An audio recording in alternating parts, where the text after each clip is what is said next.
Can Texas take it to Michigan? Does Arkansas have a shot against Okie State? What about the ranked battle between the Vols and NC State? Time to get the squad together. You're talking ball with the SEC squad.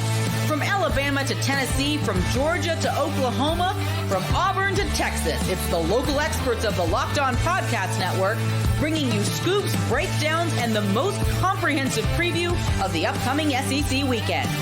It's the SEC squad, and we have a seat for you. Hurt feelings and thin skin are prohibited. Squad up, you're part of the SEC squad. Oh, yeah. Welcome into the SEC squad. Yeah. Sit back, grab your favorite beverage, and join us as we get you ready for another wild week across the Southeastern Conference. I am Chris Gordy, host of Locked On SEC. Join us. Stephen Willis, host of Locked On Ole Miss. Clint, host of Locked On Bulldogs. John Miller, Locked On Mizzou. Eric Kane, Locked On Vols. John Neighbors, Locked On Razorbacks. Chris Marlowe, Locked On Gamecocks. Jonathan Davis, Locked On Longhorns. Jay Smith, Locked On Sooners. And Corey Burton, Locked On Vandy. That was our roll call. We're all here. And, guys, what a week it was in SEC Week 1 as the conference goes 13-3. It's all in how you spin it, though. Some other folks saying, no, they only won 3 out of their 4 big games. However you want to spin it, but we got some big ones happening this week. And, guys, let's get into it as we have an awesome slate of games. And first, I want to give a little roses to our guy, Corey Burton, Locked On Vandy. Corey, I don't think anybody had, other than Chris Marler, I think gave yeah, Chris. Shout out, Chris. Vandy over Virginia Tech. Maybe Stephen Willis. Jay also brought it up. Yeah. Jay? Shout out, all right, Steve. so maybe a few of us were taking Vandy. I didn't get to the sports book in time to get the bet in, but shout out to Vandy. Corey, we'll give you 30 seconds off the top to take your roses. Well, man, Diego Pavia, I think everyone's learning how great he is. That was an incredible performance, something that I saw coming from a mile away because of what he did in New Mexico State and what he did to poor Zach's Auburn team last year. The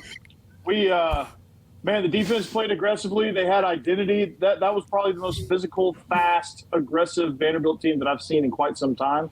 So it was really, really good to see. Okay. You were just about out of time. That was all the time we could allocate to Vanderbilt conversation this week. But great win, and let's see if they can get more. Look, if they can take care of business next 2 weeks, we're talking about a 3-0 Vandy team going into Mizzou with a chance to pull off a monster upset in a few weeks. So we'll certainly get to that one here. Missouri, you're next. Let's not get ahead of ourselves here. Well, let's get to this one first, guys, because I see our buddy John Neighbors is here, host of Locked On Razorbacks. And, guys, Arkansas, big one. They are on the road. They are underdogs at Oklahoma State. I think sitting at about a 7.5-point underdog at FanDuel.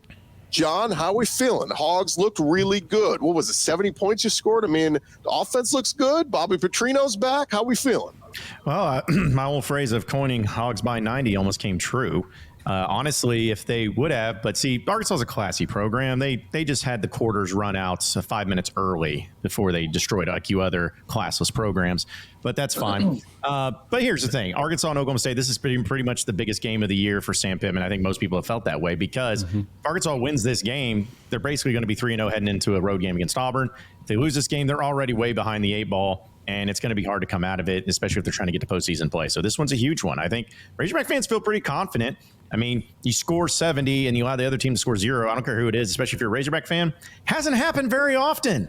So the fact that you got it gives you a little bit of confidence, but there's no doubt that it's going to be a really tough match and a really tough game for Sam Pittman. It's going to be a lot of fun to see what Arkansas does. And let me jump to each of you guys real quick this segment. Just ask you to make a quick prediction about your team and your game. Doesn't have to be a score prediction, but just something you're looking to see from your team this weekend. Steven, we'll start with you. I want to see if Jackson Dart can have a first half the way he had against Furman, essentially. Fun fact, on that Furman game, they asked him Lane Kiffin if he wanted to go short quarters or a running clock in the second half, and Lane Kiffin said no. Well, shout out to Furman. I heard they just got an invite up to 4A in high school, so good for them. Clint, prediction for the Bulldogs this week? We're going to see more freshmen than we did last week against Clemson play out this week because of the opponent, but you're going to see guys like Justin Williams. If you don't know the name, go ahead and get used to it because he showed out a little bit. You're going to go guys like that who are 17, 18-year-old kids who are going to completely tell you that the next 3 years are going to be run by Georgia, and you're going to get sick of it, and I don't even care. All right, he's been doing that for 42 years, though. So, I mean, it's like after this year, of course, right? John, give me a prediction on Mizzou. Well, Missouri big favorites against Buffalo. Tigers start off the Corey Batoon era as defensive coordinator with a shutout against Murray State. Like to see more good defense this week. Also, if there's one thing to complain about offensively, Brady Cook a little too strong on some of his deep shots. I think that was just maybe a little early season thing. Dial it in. We'll see in week 2. John, you say that. I watched Joe Milton play football last year, so we all said that week 1, week 2, but it's something that falls. There's a little bit of an arm difference there between Brady Cook and Joe Milton, but fair enough. He's on a knee. He could chuck that thing to the opposite side of the field, which 90 yards. He can throw an orange at 180 yards. Come on. Do y'all know the greatest Joe Milton joke ever? Do it. Hit us, Steve. If you need a quarterback to throw the ball 40 yards, Joe Milton can throw a ball 40 yards. If you need a quarterback to throw it 10 yards, Joe Milton can throw the ball 40 yards. Every time. Yeah. It's very true. And as we know in the NFL, they ask you a lot of times to get on your knees and throw it 80 yards. It happens all the time in the NFL. All the time. Right. Eric, give Flight me to Marcus Russell is an all-time great. Sometimes they get orange to throw. Eric, give me a thought on the Vols and my Heisman pick, Nico Iamaleava. The orange went over 100 yards, by the way. Tennessee. Western Carolina had 9 TFLs against NC State last week. They were leading NC State into the fourth quarter. I think NC State's going to play much better. But if Western Carolina got 9 TFLs against NC State, Tennessee's defensive line is going to get at least 13 or 14. No joke. Tennessee by 2 scores. I think Casey Concepcion is going to give Tennessee's defense a whole lot of issues. But I like Tennessee by 2 scores against NC State. Neutral field. Hopefully they don't bring out the mayonnaise, though. That's kind of gross. Corey, don't know a ton about Alcorn State, but give me a prediction for Vandy this week. Well, Vandy has got some things offensively that they can still work on, vertical passing game, and continue to improve the option game with Pavia and the running back. So just looking to get a little bit stronger as they get ready for Georgia State the following week and Missouri as their first conference game. Corey, it's good to know that Vanderbilt still has some things to work on after that win. Good to know. Yeah. I thought they were a finished product. They are. If they win this week, we call that a winning streak. I mean, that's pretty impressive for Vanderbilt. Honestly, the most free money thing in the history of free money was Vandy over 2.5 wins. Yeah. Oh, yeah. Try to tell you. I ran the FanDuel on that one. I didn't know that. Yeah, I took that one too. I was in Louisiana. That one is definitely one that you wanted to lay hands on because, again, that was free money. Oh, wait till they lose at Georgia State. Then we'll all be sweating that one out until the end of the year. Jay Smith, give me your prediction for the Sooners this week. Fun fact for the Sooners, we held Temple to under 200 yards. First time we've done that since 2017, the first year we had Lincoln Riley. That's why if you wonder why, people have some angst with Lincoln. So my prediction in this game, another under 200-yard game. Allowed defense goes out there and dominates. Hey, drink or call a therapist every time Jay brings up Lincoln Riley. Yeah, that's almost a drinking. It's a drinking game, guys. What are you doing? Come on now, you're failing me. He didn't say tell how bad of a defense you've had since those times. Right. Willie Fritz was great at Tulane. It's going to take him a while to get going there at Houston. Jonathan Davis, you got a big one. We're going to preview that one in a little bit, but give me your prediction for Texas this week. Right. So many SEC teams playing absolute scrubs this weekend, right? But Texas this weekend proves they are who we think they are, right? Since both teams have played this past weekend, we've seen the spread jump from -3.5 to Texas favored by 7.5 on the road in the Big House. No Jim Harbaugh, no J.J. McCarthy, no Connor Stallions. The Longhorns exposed the Wolverines this weekend on the road. We're waiting on it. Yeah, Texas needs to take care of business or else Danny Cannell is going to look like Randy from South Park. Let's jump to Chris Marler. Man, Old Dominion. Didn't see that one coming, but the Gamecocks got it done. Give me a prediction for the Gamecocks this week. Emotionally, they did not, Gordy. That is one thing that is for sure. I'll tell you what, it's going to be hard to win every week if you only can get 2 turnovers inside of their own 10-yard line, which is what they managed to do and still only pull out a 4-point win over Old Dominion. I will say this, Old Dominion, in their last 2 years, they played 4 powerful opponents. They've won one of them, and 2 of the other 3, they only lost by 3 or less points. So pretty elite company for South Carolina. I think that they're going to need a lot of help, and they're going to need Lenore Sellers to calm the blank down if they go to Lexington to get a win. Looks real bad. Yeah, Lenore's dropping down our SEC quarterback rankings very quickly after week 1. See if he can rebound. John Neighbors, quick just prediction for Arkansas this week, not on the game score, but just prediction for what the Razorbacks can do this. So maybe Andrew Armstrong, is he back? I think he will be, but in the words of my hero, Bobby Petrino, that was fun. We didn't come to paint, we came to win. And that's what Arkansas is going to do in this game. They're going to win this one. And honestly, it might be between the battle of who you'd rather have a couple of cold beers and have a smoke a couple of heaters with Mike Gundy and Sam Pittman going at it. But I like Sam Pittman. He's cooler. He's more fun, and he's more entertaining. So that reason alone. He doesn't drive either, so that's nice. That's true. He doesn't drive, and he likes to hang out. But no, I actually think Arkansas wins this game. I really do, because I'm an idiot. And they'll probably have a great high-scoring game over in the Big 12. But Hogs get it done. And then Razorback fans feel really good for a second until their heart gets sucked out of their body once again at some point. So just to be clear, you're no longer looking for new coaches on LinkedIn jobs for Sam Pittman's replacement, or tabled that, or... I mean, Rhett Lashley lost it, so he's out. So, yeah, there's a few of them that were in the mix, but no. Isn't he on the roster now? I mean, on the coaching staff now? No, I don't think. The next coach? Barry Odom's off to a good start. Yeah. UNLV. There could be a few of other ones. Aren't you wearing the shirt of the person that's next starter? Exactly. The one that's going to get the job is already on your chest right now. So it ain't happening. It ain't happening because you know why? Bobby Petrino does not do NIL, so it's not happening. Well, before John tells us what his T-shirt stands for, we're going to end this segment. Gentlemen, it's always a pleasure. Coming up next, let's dive deeper into Texas and Michigan and the Vols and NC State, the SEC squad. Talking more ball next. We'll get back to the squad here in just a second, but first, you have heard us talk a lot about FanDuel. They are America's #1 sportsbook. And well, we got something a little bit different for you going on right now. Now, through September 22nd, all FanDuel customers can bet $5 and get a 3-week free trial of NFL Sunday Ticket from YouTube and YouTube TV. Then with a YouTube TV base plan, you're going to be able to watch every regular season Sunday afternoon out-of-market NFL game. All you need is a Google account and a current form of payment, and you can cancel anytime. Of course, FanDuel, they are America's #1 sportsbook. You can go check them out right now at FanDuel.com. And they got some great action up there. They got lines coming in this weekend. If you like some of the underdogs, if you like Arkansas at Oklahoma State, they're sitting at about over a touchdown underdog. Take Arkansas the points if you think they can pull it off. They got it all up there for you at FanDuel. Go take advantage of that special offer. Again, a free 3-week free trial of NFL Sunday Ticket from YouTube and YouTube TV with a $5 bet at FanDuel.com. The SEC squad rolling on here as we're getting into week 2 action, and we want to dive deeper into some of these matchups happening this weekend. So let's jump into it as we talk Texas and Michigan. It is the reigning national champs with all they lost, and they didn't look great in the first game of the season. Texas did, whooping up on Colorado State. But how are we feeling, gents, as the Longhorns? Are they the real deal? This is a great opportunity for them early in the season to go on the road and get a tough victory in a hostile environment. I like the idea. I like this thing because if Texas can fit man up and stop the run against Michigan, it's a chance they can win this game by a couple of scores. If Michigan can run the football, it's going to be a really tight football game.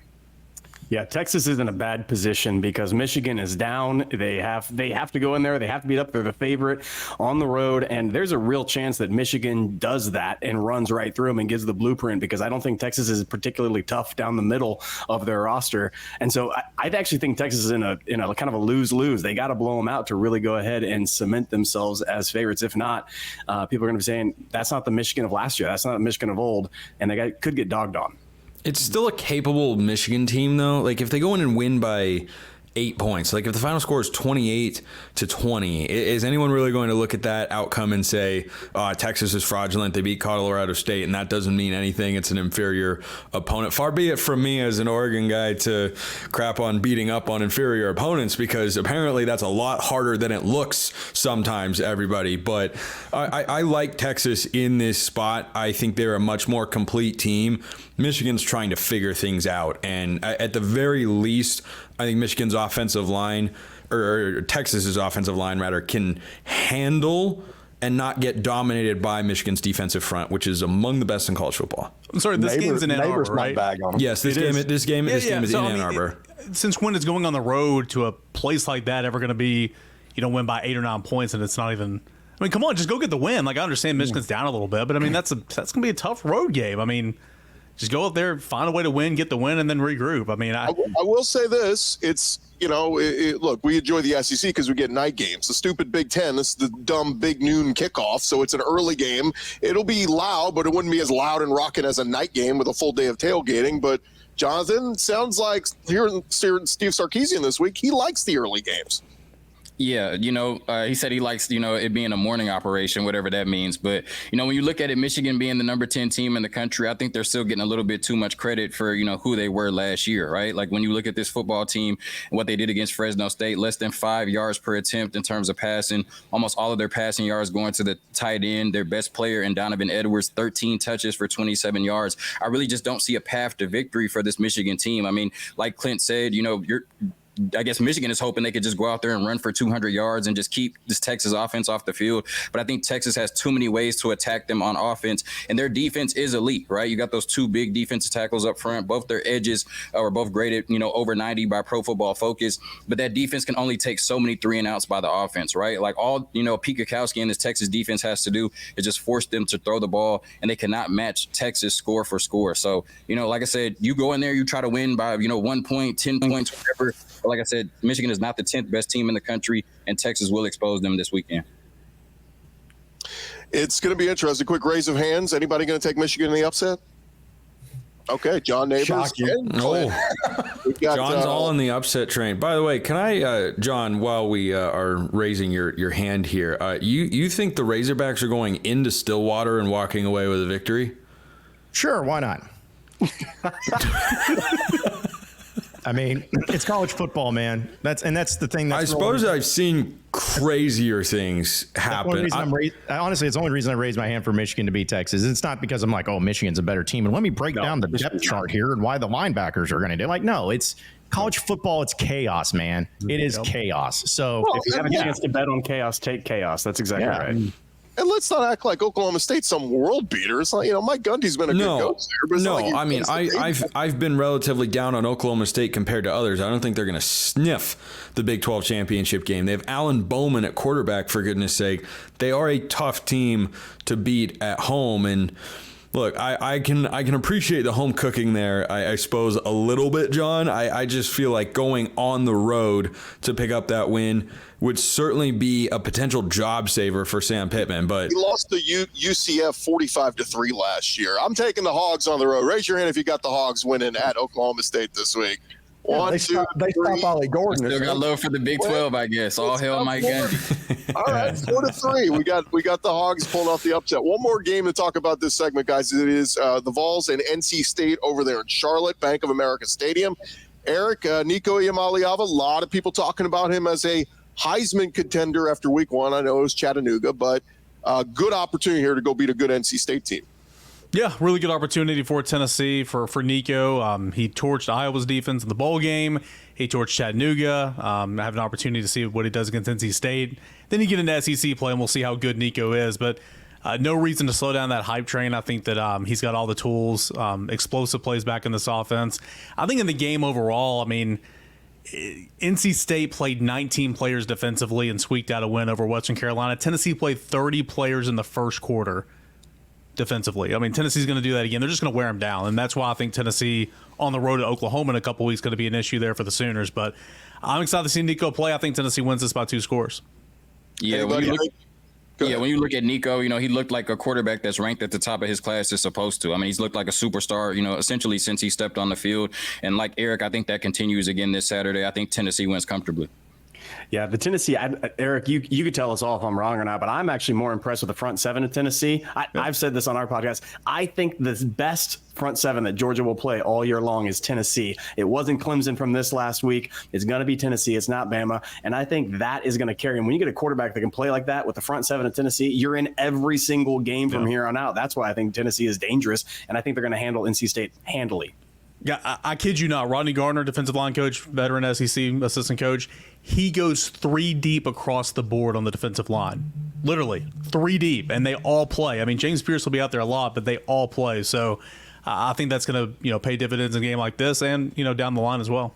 Anybody taking former Drake tight end Dave Doran to pull off the upset of the Vols this week? I love that nugget, Gordy, but not enough to go with NC State. Look, I have argued many a times with Vols fans about the danger that this game poses. Fans like to argue on social media. What are you talking about? Oh, that's a good point. It must have been an anomaly or something. All the way through, in person and online. Oh gosh, down the comment section. That's where you find, I think, a future Nobel Prize laureate.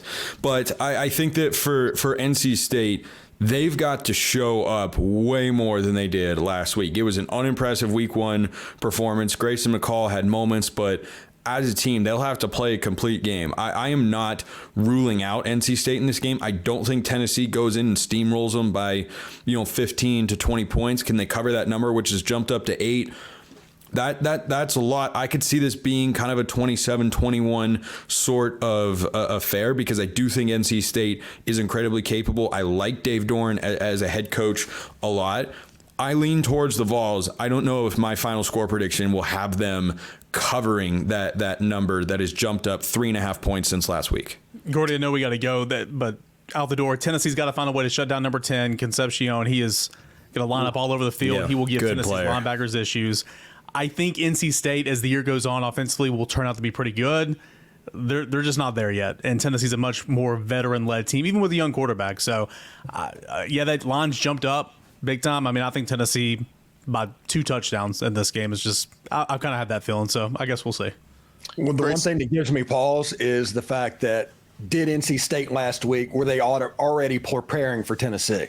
Yeah, and just completely overlooked, and you're going to get a different team. But I don't think it's going to matter, because that's an explosive offense, and I don't know if NC State can score with them. Great stuff, gents. Coming up next is Houston at OU, a trap game. Will Kentucky beat South Carolina? The SEC squad is talking more ball next. Back to the squad here in just a second, but first I want to remind you guys this episode presented to you by friends over at LinkedIn Jobs. When you are hiring for your small business, you want to find quality professionals that are right for the role. And that's why you got to go check out our friends over at LinkedIn Jobs. They have the tools to help you find the right professionals for your team faster and for free. LinkedIn is not just another job board. They're going to help you find professionals and hire them that you can't find anywhere else, even though those who are not actively searching for a new job but might be open to the perfect role. In a given month, over 70% of LinkedIn users don't visit other leading job sites. So if you're not looking on LinkedIn, you're looking in the wrong place. On LinkedIn, 86% of small businesses get a qualified candidate within 24 hours. Go hire professionals like a professional over at LinkedIn Jobs. Go post your job for free right now. It's linkedin.com/lockedoncollege. That's linkedin.com/lockedoncollege. Go post your job for free. Terms and conditions apply. Let Locked On Jobs take care of all the dirty work for you. Roll along here on our Locked On SEC squad, part of the Locked On Podcast Network, covering your team every day. And guys, we got a couple more games to get into. And Jay Smith, we will start with you. It is Oklahoma hosting Houston. We talked about it a little bit earlier, but Willie Fritz was a nice coach at Tulane. He beat USC in the bowl game, and it was a great coach, but things not going well at Houston. They used to lose to Barry Odom and UNLV in week 1, but anything to worry here about Houston and OU? Well, it appears that Donovan Smith still has a shoulder problem that I think he had going through the summer and in the spring, and it's lingering, and it looked like it when he was throwing the ball. So if he's not able to throw the ball, he's not going to be able to use his legs, because they're going to be prepared for that portion of it. And it's funny, the spread opened in that game at like 26. It's ballooned to 30, and I'm going to be honest, I expect it to go to 35. I think the Sooners are going to blow them out. The defense should do enough to keep Donovan Smith off the field. Willie's going to have to, he's going to have to take a whole year to rebuild this roster. It's not looking good for him right now. Yeah, I like what we saw in week 1 with Jackson Arnold and getting on the page with the receivers. Anybody like what they saw from Oklahoma? Anybody a little still doubting Oklahoma this year? I mean, they had 6 turnovers, which is incredible. It's one of those things. I don't think you're going to be able to do that every single weekend, but anytime you can come out like that, the number, on the scoreboard, it obviously pops, because I think, Jay, didn't you say last week that they were going to outscore Temple on defense alone? Yeah, that was the expectation. Yeah. The expectation was that, like I said, 6 turnovers, 4 of them were fumbles. Now, what's fun fact, we only had 6 fumble recoveries all of last season. Yeah. We got 4 of those in this game, and it was all because of hard hits. It wasn't trying to strip the ball. It was literal tackles that ended up in punches, and the ball was just flying out. So I think this defense has ramped itself up to where their goal is to get as many turnovers as possible for the second year in a row. You know, I thought Oklahoma, if you really look under the hood offensively, they weren't all that impressive last week. I know that the final score was impressive. Correct me if I'm wrong, Jay. I believe the Sooners for 1 of 12 on third down. I still think there's a lot to work on in Norman. Yeah, one of the things that Brent Venables mentioned is that because we had short yardage just about every possession because of all the turnovers, they knew they were going for it on fourth. So I'm gonna be honest, they basically played a scripted game. I hated it.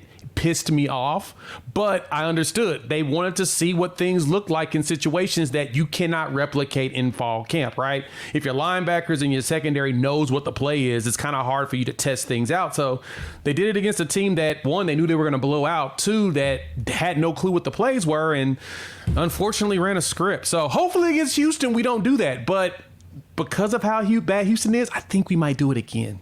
You have to look at this game and think it's the opposite of a trap game. Guys, Houston could go 0-12 this year. That is a legitimate possibility. I picked UNLV to beat them in week 1. I didn't think they were going to beat them by 3 possessions in Houston. They don't have an FCS game on their schedule this year. They're going to get blasted by Oklahoma and everybody else. I think Willie Fritz is a really good coach, and he could do well at Houston. It's not going to happen quickly. They are going to bottom out hard this year.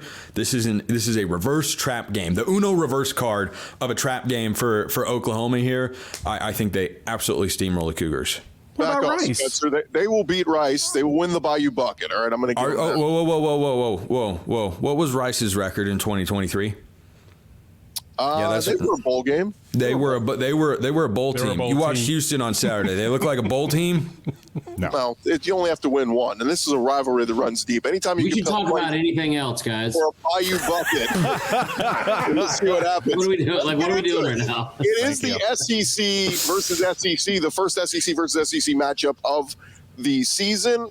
Maybe not the sexiest matchup. It's Kentucky playing host to South Carolina. And Marler, we kind of got your thoughts earlier on what you saw from South Carolina last week. They survived the pit that was Old Dominion, but going on the road, man, this line has moved. It was around a touchdown before the season, and now it's a double digits, 10.5 over at FanDuel.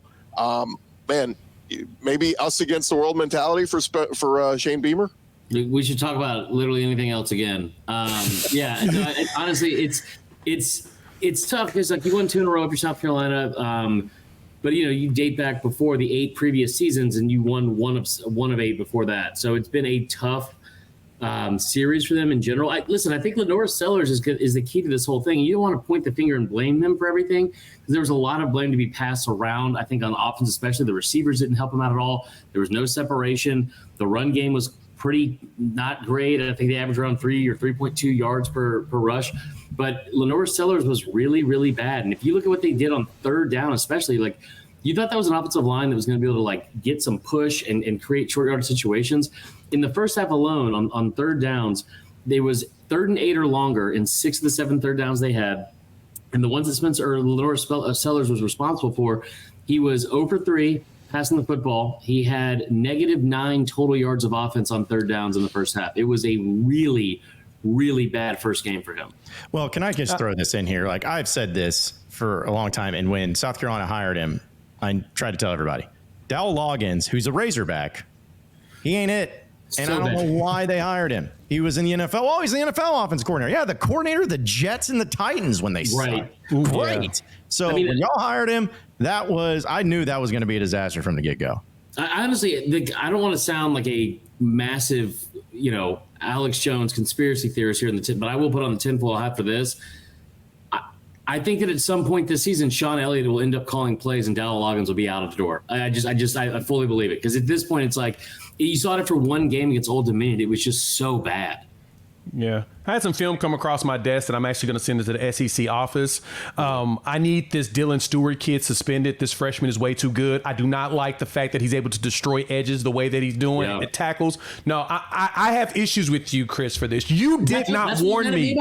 You did not warn me about this dude. Why would you not tell me about him earlier? He's a 5-star. Dude, I don't care. I kept saying he's not a 5-star. He's a 7-star. I'm watching him move. I've never seen dudes get that low and still have the burst burst and speed. No, this is ridiculous. He's injecting something. I'm reporting it. Dude, the bend around the edge that kid has and the speed he has, it's been really impressive. Absurd. The defense has the potential, in my opinion, to be like a top 5 to a top half of the SEC type of defense. Like they really are good up front. It's just that offense. Really good. Quickly, I just think it's a week 1 overreaction. I actually think Marlar's being a little bit negative. I think South Carolina can absolutely win this game. What are we talking about? So 1 week, they look like crap against Old Dominion.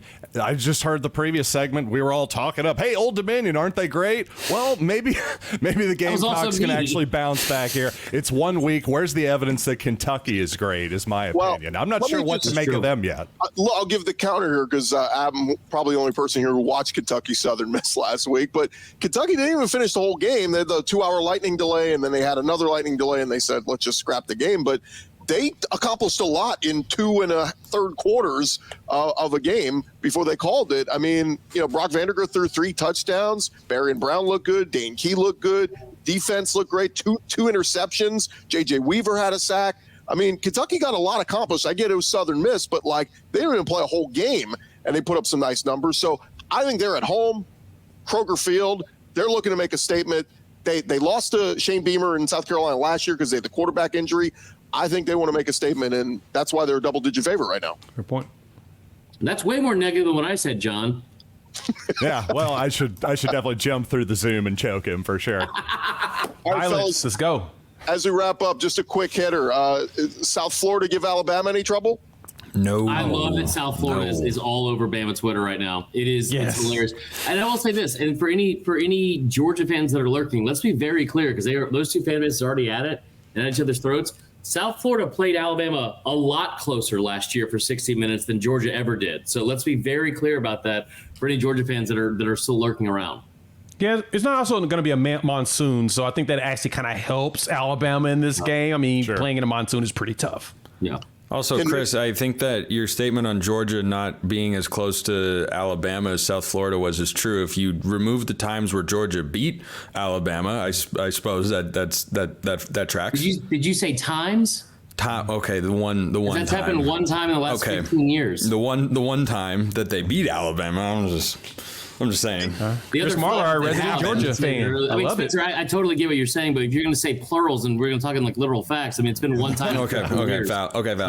Valid. Misstep on my part. The ultimate wild card, Mississippi State, Jeff Lebby, they look good. It was Eastern Kentucky. Anybody taking them to win on the road to Arizona State? I don't even know what Arizona State is. They're going to win that game. Jeff Lebby's going to go out there and just. No, they're not.